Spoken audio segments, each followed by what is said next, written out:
make a video in my truck here, but I'm in South Dakota and there's like 45-mile-per-hour wind gusts, and I had it on a tripod before the phone and it's like swaying and I can't get a straight shot at all to save my life. So let's try this again, shall we?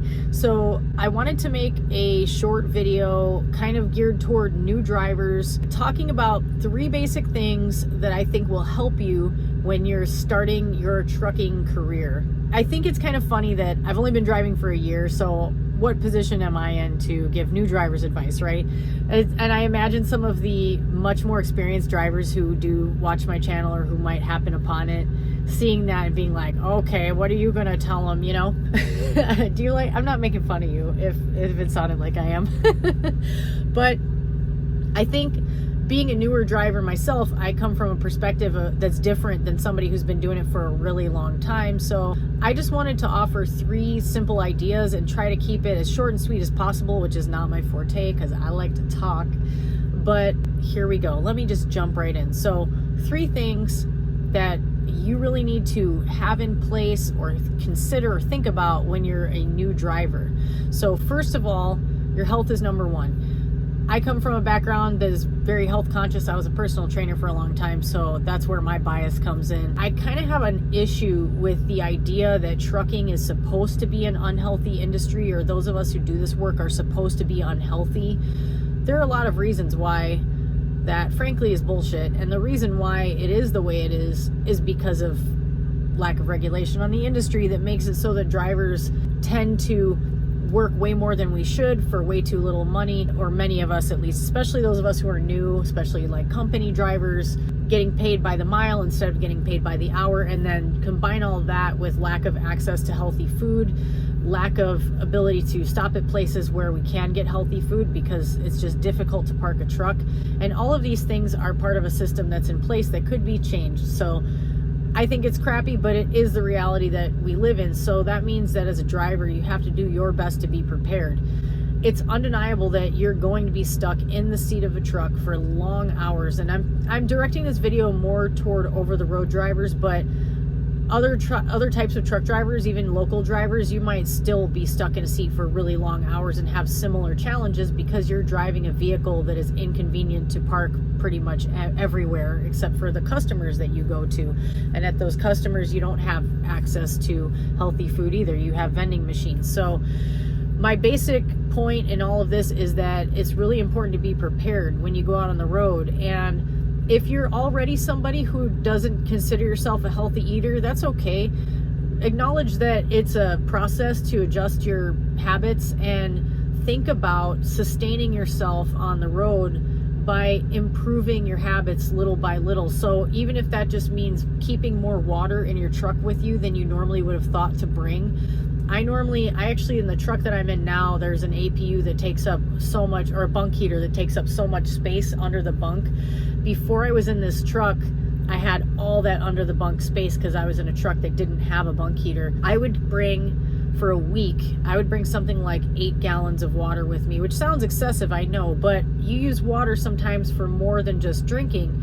But my thinking is the more water I have on me, I'm never going to run out. I don't have to buy water that's double the price at truck stops, because that's another thing. The prices on everything are higher at truck stops. So you want to have the food and water that you need ahead of time so you don't feel like you need to pick up something at a truck stop. There are a lot of different ways to get healthy food, and you can actually eat pretty healthily on the road if you just prepare.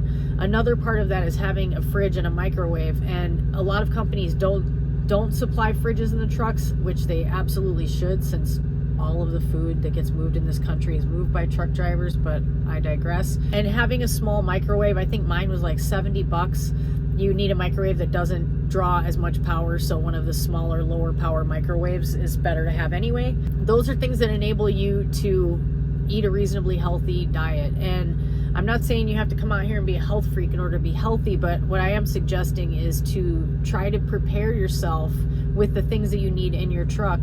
And on the same note, I like to keep small exercise implements in my truck with me. Like I have a couple of kettlebells that I put in one of the side boxes. I have resistance bands. I have yoga blocks, and I have a couple of yoga mats, and one of them is my outdoor yoga mat that I use in settings that I know it's going to get dirty, and I kind of fold it up so that the dirty part doesn't touch the part that's clean.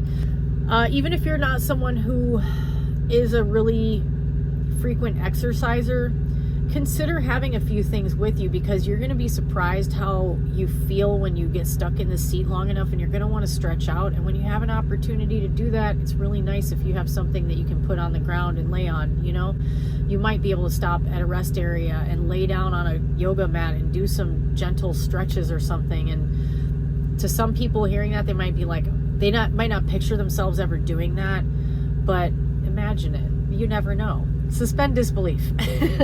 Because this work beats the crap out of your body. Sitting for all these hours will cause you to have pain. It's pretty much inevitable. And I'm saying this directed toward new drivers, because when you start is when you want to start implementing small things that keep you going for the long haul. You see what I did there? Oh, so terrible. So the next thing I'm going to suggest, try to get a mentor. Try to find someone that will be your mentor. There might be someone that stands out right away that you could think of, maybe an instructor at your CDL school. Hi, Stoyan. He probably won't see this, but he was a great instructor. I loved him. He's somebody that I would think of. Or somebody, if you're a company driver and you're starting out at a new company and you have a really good TE, be like, hey, can I call you when I'm out on the road? Most of the time, they'll tell you, call me when you're on the road and I'll help you out if you need, if you're in a jam or something. You'd be surprised how many people out here who are experienced are just so eager to help a new driver. And I think when you're getting into this, the industry can be really intimidating, and you can sort of think that all these people out here are looking at you like, oh, that newbie, and they're like judging you and criticizing you.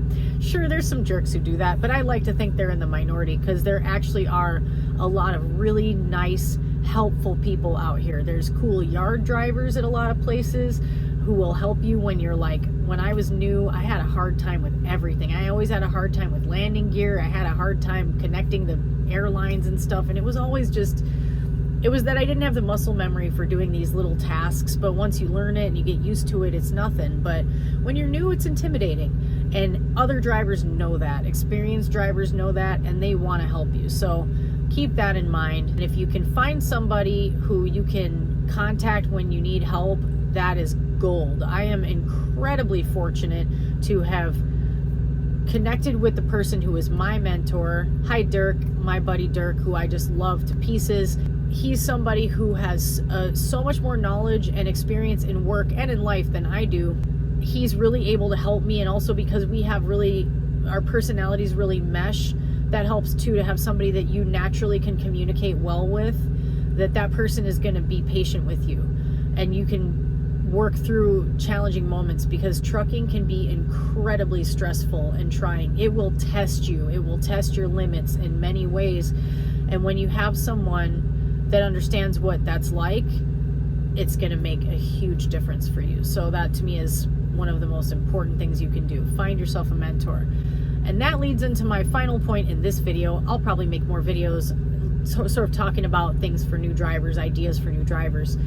Be patient with yourself. Be patient with yourself and be patient with other people.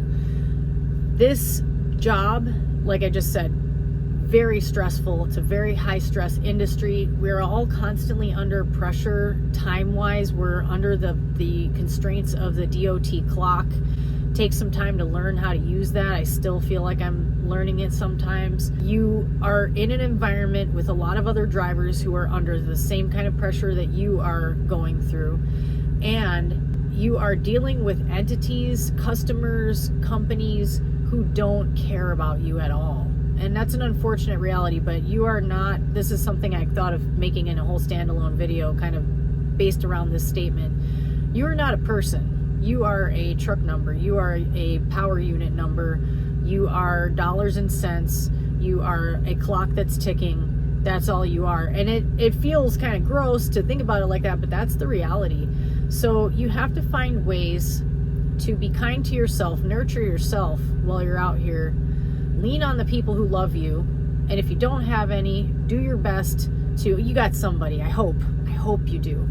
But do your best to find people that will be allies to you, that will be friends to you. They are out there. I'm getting into some I'm like doing the motivational speaker thing, man. I can't help it. It's just a thing. But I just care about people, and I want you to know as a new driver that people care about you, even if you don't feel like they do, because this environment can feel really cold and harsh and painful at times, and you have to find a way to talk yourself through it. And that's where that patience comes in. You'll get really frustrated with yourself, and you have to just learn how to move through that moment and give yourself grace.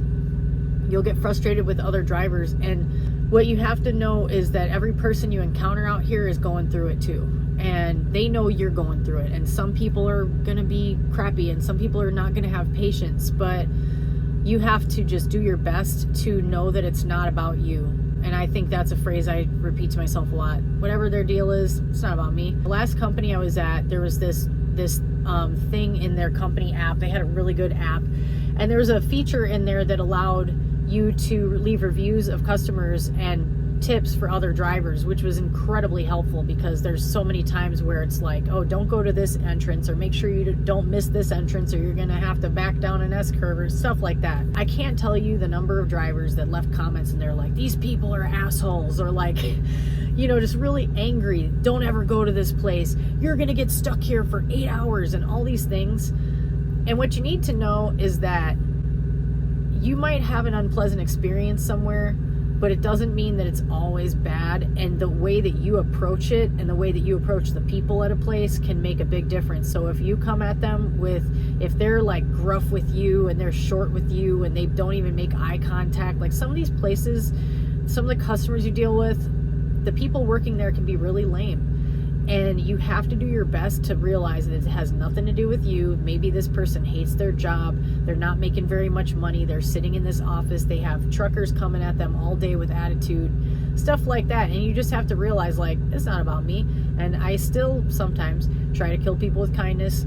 Try to just, one of my tactics that is very effective and I highly recommend, because it's that saying of, you know, you get more bees with honey, is ask people how their day is going. Just real casually be like, how's your day treating you?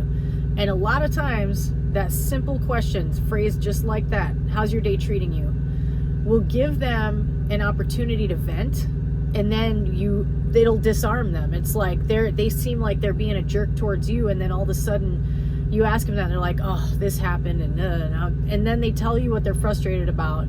You immediately won some points with them, so they're like, oh, this person is cool, they get it, you know, or whatever.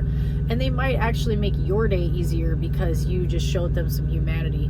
You know, that's what's hard to find. It can feel elusive out here, is the humanity, but it's everywhere. There's cool drivers, there's cool customers, there's cool yard drivers, and I like to believe, I make myself believe, that they far outnumber the jerks. So those are my 3 basic pointers for you. Take care of yourself. You are the only you are the only you have. You are worth more than all the money in the world, and no money can replace your health or replace you. So keep that in the forefront of your mind. Try to find a mentor or a buddy or somebody that you can lean on when you need support, when you are in a jam, when you could use some help with directions from someone that might be able to look at Google Maps while you're behind the wheel. Don't use your hands. Don't hold your phone. Don't ever do that. See it all the time, but it's crazy. Use voice commands. It's real easy and it's much safer. Some companies would tell you not to even do that, but then there's also reality, counterpoint reality. And finally, be patient with yourself. Recognize that it's a learning curve. Takes a while, and just do your best out here. Be patient with yourself and be patient with others, because we're all going through it. So that's all I got for now. I hope you found this helpful. If you have anything to add, if my experienced driver viewers, I know you got thoughts, please put it in the comments. If you have any comments as a new viewer, I'd love to hear them, and I really appreciate you watching. I will catch you next time.